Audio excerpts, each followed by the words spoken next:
یہ کچھ غلطیاں ہم سے بھی ہوئیں، جیسے اس امت کو ہم نے بھوک اور پیاس بتائی، شاید اس طرح ہم امت کو حسین کا سجدہ اور تلاوت نہیں بتا سکے۔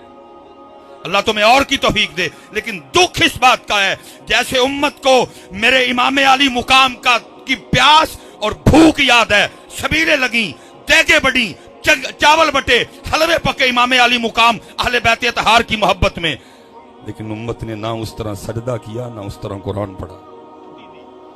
صرف ایک دن کا اپنا اپنا حساب کر لیتے ہیں، ابھی دودھ کا دودھ پانی کا پانی ہو جاتا ہے۔ 10 محرم گزری جی، ٹھیک ہے جی، 10 محرم گزر گئی، بس گزر ہی گئی کیا ہم نے پھر کچھ نہیں۔ کوئی اکٹھے ہوئے، کوئی لائحہ عمل بنایا، کوئی ویژن، کوئی مقصد، کوئی فکر، کوئی انداز۔ بھائی بڑے یزید ہیں، کیا کرنا ہے ان کا؟ بڑے شمر ہیں، کیا کرنا ہے ان کا؟ بڑے ابن زیاد ہیں، کیا کرنا ہے ان کا؟ اسی لیے تو رو کے اقبال نے کہا تھا، اقبال کہتا ہے وہ آج قافلہ حجاز میں ایک حسین بھی نہیں، گرچہ ہے تابدار ابھی گھسوئے دجلہ و فرات۔ کچھ بھی نہیں کیا ہم نے اس 10 محرم تک، اکٹھے ہوئے، کچھ باتیں ہوئیں، یزید بھی ہے، شمر بھی ہے، ابن زیاد بھی ہے، ٹھیک ہے جی۔ صرف جی ایک دن کی بات کر لیتے ہیں، ابھی دودھ کا دودھ پانی کا پانی ہے۔ 364 دنوں کی چھٹی، اللہ چھٹی میں نے دی ہے، وہ تم نہیں۔ ثم لتسألن یومئذ عن النعیم۔ صرف ایک دن جی، کربلا 10 محرم، شہادت امام علی مقام جی، ٹھیک ہے جی۔ شہادت کیسے ہوئی جی؟ سجدے میں۔ شہادت کیسے ہوئی جی؟ سجدے میں۔ اس کے بعد ان لائنوں نے، بدبختوں نے اپنی آگ میں اضافہ کیسے کیا کہ امام علی مقام کے سر مبارک کو انہوں نے قلم کیا۔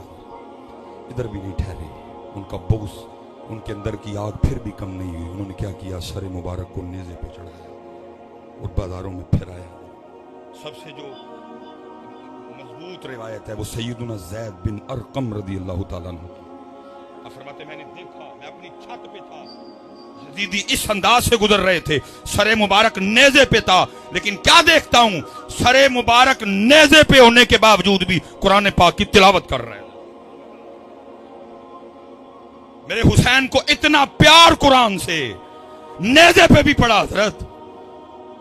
میں صرف آپ سے اور خود سے ایک سوال کر کے بات ختم کرنے لگا ہوں، کوئی فائدہ نہیں لمبی لمبی باتیں کرنے کا، نہ میں نے آپ کو یہ بتانا کہ مجھے بڑی تقریر آتی ہے حضرت۔ ایک بات کا جواب دو، جواب کسی نے اونچا نہیں دینا، میں کسی کو بے عزت و ذلیل نہیں کرنے آیا، مقصود ہے اندر فکر بیدار کرنا، دل میں جواب دینا ضرور ہے حضرت، ٹھیک ہے جی۔ 10 محرم، شہادت سجدے میں، اور تلاوت نیزے پہ، تلاوت نیزے پہ۔ کچھ لگتا ہے حضرت جی کچھ نہ ہم سے بھی کچھ غلطیاں ہوئی ہیں، کہ جس طرح ہم نے آپ کو امام علی مقام کی پیاس اور بھوک بتائی ہے نا، شاید اس طرح سجدہ اور تلاوت نہیں بتائی۔ کچھ غلطیاں ہم سے بھی ہوئی ہیں، جس طرح حضرت ہم نے بھوک اور پیاس بتائی ہے۔ اللہ میری یہ بات یاد رکھنا، وہ بھوک اور وہ پیاس، اس کی حقیقت یہ تھی، میں کہتا ہوں ابن زیاد اور شمر کو چھوڑو، اور روئے زمین پہ جتنے کافر تھے اور سارے اکٹھے ہوتے، اگر میرے امام کی پانی پینے کی مرضی ہوتی ایک قطرہ نہیں بند کر سکتے۔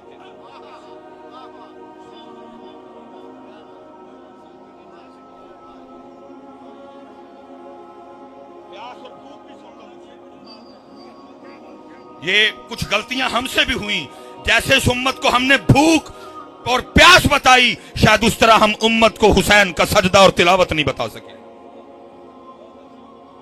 بھوک اور پیاس بتائی نا، سبیلیں لگی، لنگر لگے، اور اللہ معاف فرمائے میں کوئی اعتراض نہیں کر رہا کہ سبیل کیوں لگی، لنگر کیوں لگی، جم لگاؤ حضرت، اللہ تمہیں اور کی توفیق دے۔ لیکن دکھ اس بات کا ہے، جیسے امت کو میرے امام علی مقام کی پیاس اور بھوک یاد ہے، سبیلیں لگیں، دیگیں بڑھیں، چاول بٹے، حلوے پکے امام علی مقام اہل بیت اطہار کی محبت میں، لیکن امت نے نہ اس طرح سجدہ کیا نہ اس طرح قرآن پڑھا۔ اسے پتہ لگا جیسے بھوک اور پیاس بتائی گئی ویسے سجدہ اور تلاوت نہیں بتائی گئی۔ اور سن لو پیاس کی بھی حقیقت، میں حضرت کسی ایسے بندے کی بات نہیں کر رہا جو کربلا بیچنے آیا ہے، جو پہلے بک کر کے آیا، اس نے تجھے کیا کربلا سنا نہیں، وہ تو خود بیمار ہے، وہ تجھے کربلا سنائے گا؟